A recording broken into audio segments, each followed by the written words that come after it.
Hey everybody, this is Minion Soldier and this is the Piracy Show. Now, on today's show, you may notice that we're not actually playing Star Citizen at the moment. And for those of you who have played Elite, you know where I am, you know exactly what I'm doing and why I'm doing it. But for those of you that don't, what I'm doing is I am gathering raw materials. These raw materials I am then going to take to an engineer or, using the remote recipes that I already have bookmarked, I'm going to engineer a little project that I'm working on for the future. But, we'll deal with that at a later date. Now, the engineering system in Elite is basically like the worst thing ever. Now, if you're a player who enjoys mining, you might look at this and say, oh no, that actually looks kind of cool. I like the idea of going out way into deep space and maybe hunting for rare minerals on a planetoid somewhere. That sounds like fun to me. But to other players, you would probably say, no, that actually sounds terrible. It's the same thing in Star Citizen. Some people want to haul cargo, some people want to mine, some people want to salvage, some people want to pirate, some people want to, bounty hunt. Some people want to work for the UEE. There's many different facets and many different ways for players to kind of explore the kind of gameplay that they want. But at some point when you're playing Elite, every single player in the game is going to be forced to interface with this system.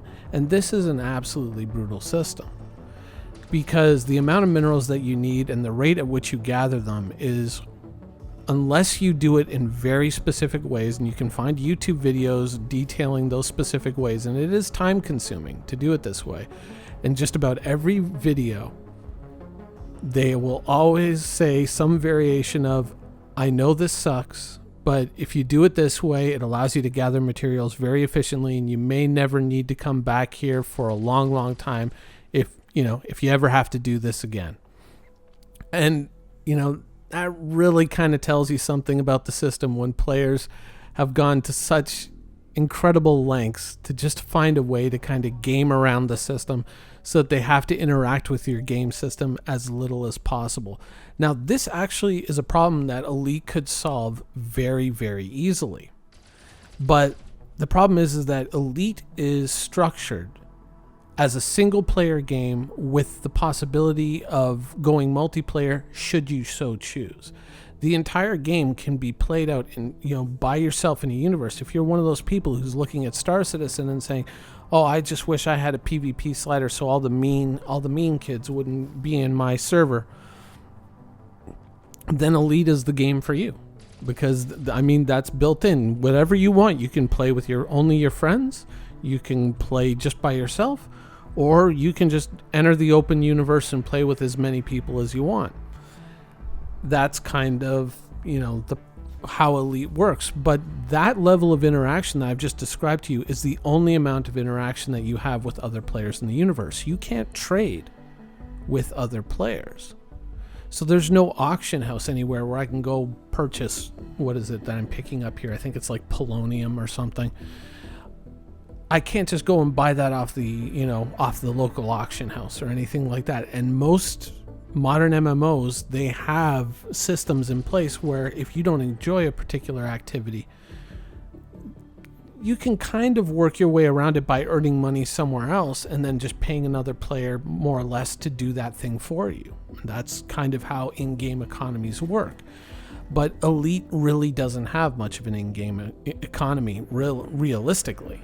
They have the same kind of economy that Star Citizen promises to have, on the artificial side, where it's like supply and demand, prices go up, prices go down, supplies go up, supplies go down.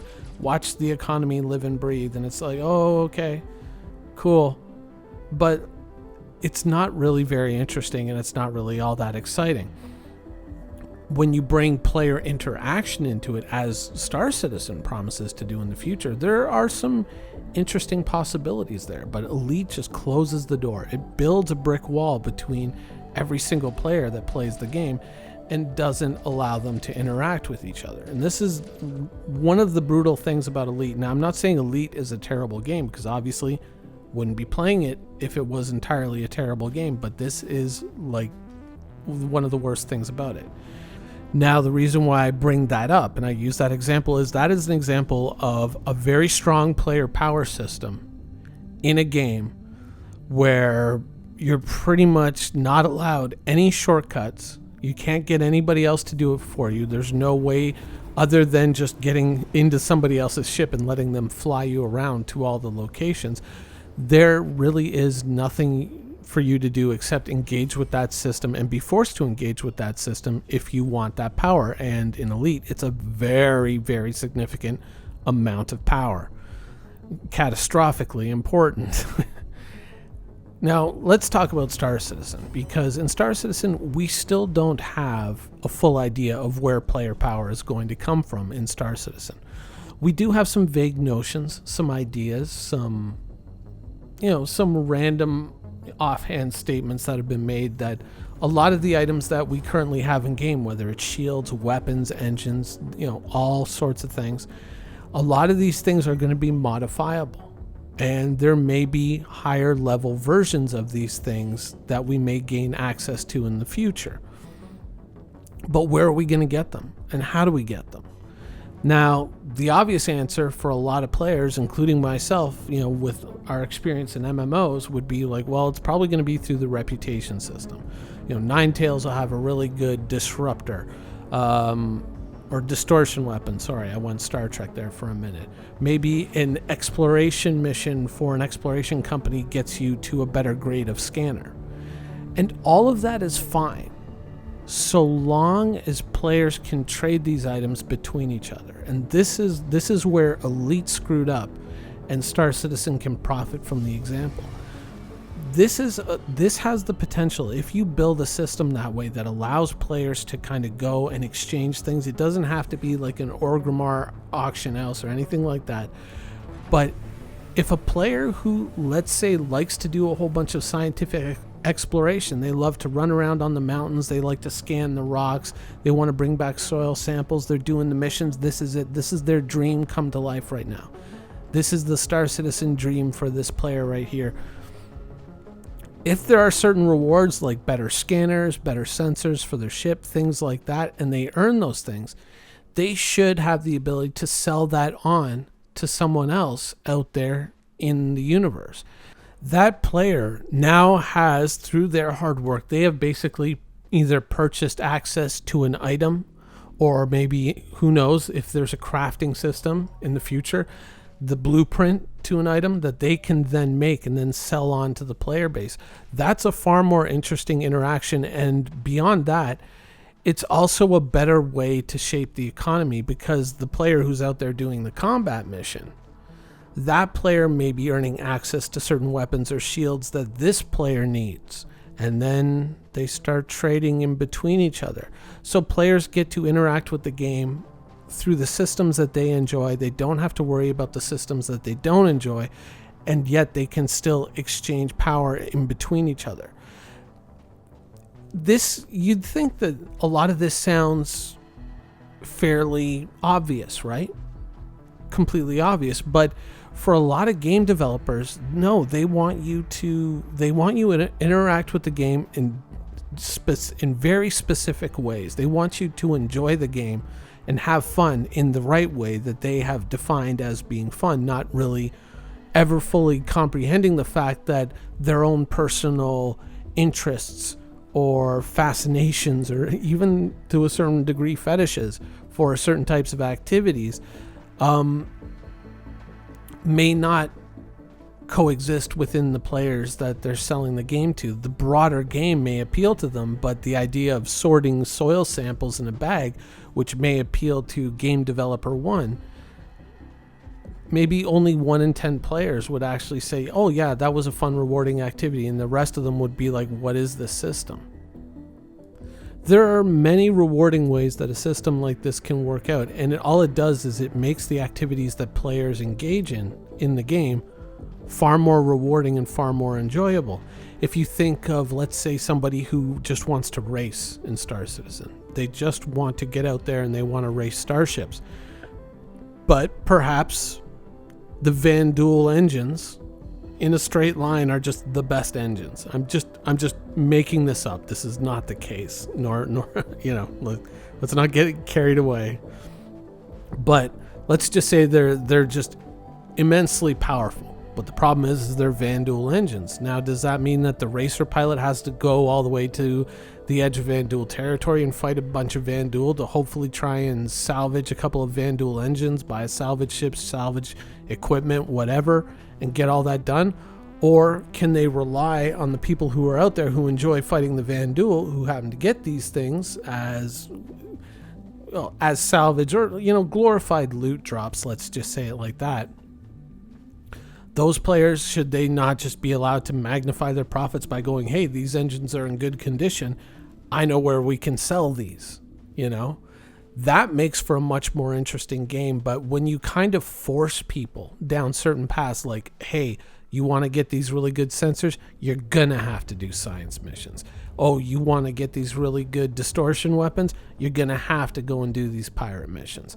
That sort of thing. When you gate these things and when you trap these things behind this kind of, like, I'm trying to stay away from the World of Warcraft terminology, but, bind on pickup and bind on equip, those are two very different things.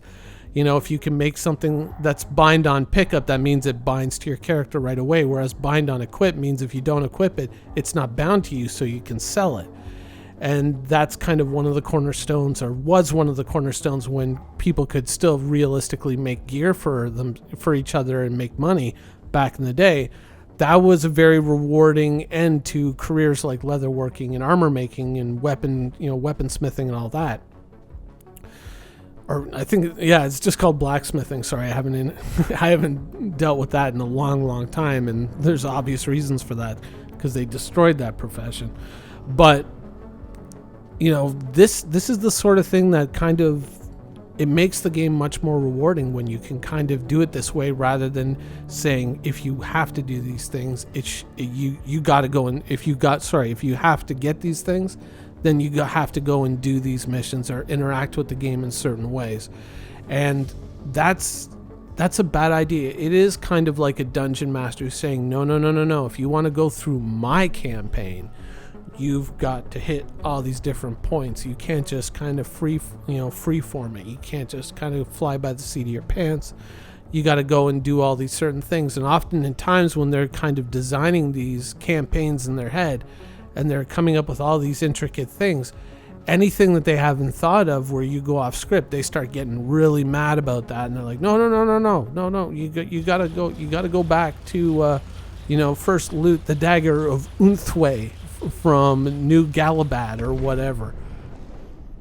Now, I do have to be clear that at no point has Star Citizen really given me any solid indication that they are heading in this direction, that they are heading in the direction where, no, if you want these guns, you got to go do these missions. You want those shields, you got to go do those missions. So far, we have not seen anything like that, but we are seeing the very first hints of what the reputation system is going to entail. And so for, a classic MMO player like myself, we generally know what's kind of hidden behind reputation systems, and often they want to put a lot of rewards there. If it's blueprints that allow us to make things in the future that we can then sell to other players, that's cool. That's great. But if you're going to force every player on a singular level to go and do those things, to get those reputations, to get those items, that's a terrible idea.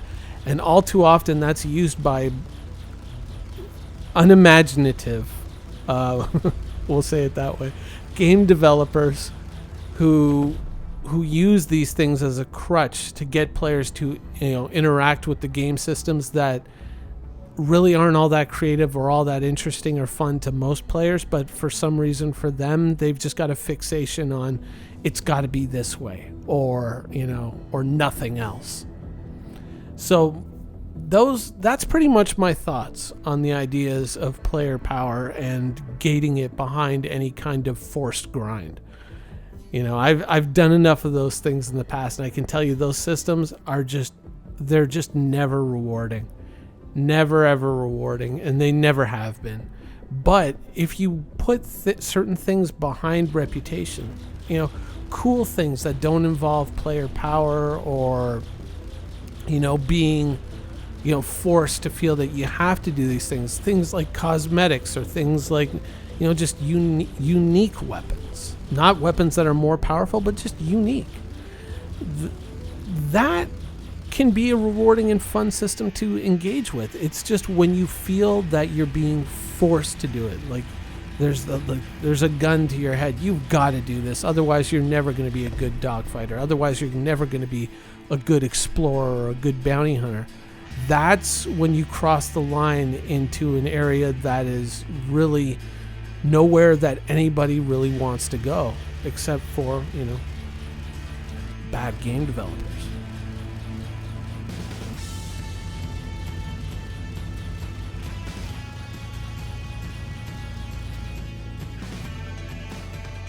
Thank you for watching. So if you want to keep up with the latest and greatest in Star Citizen and Squadron 42's development, please follow us on our social media channels. See you soon.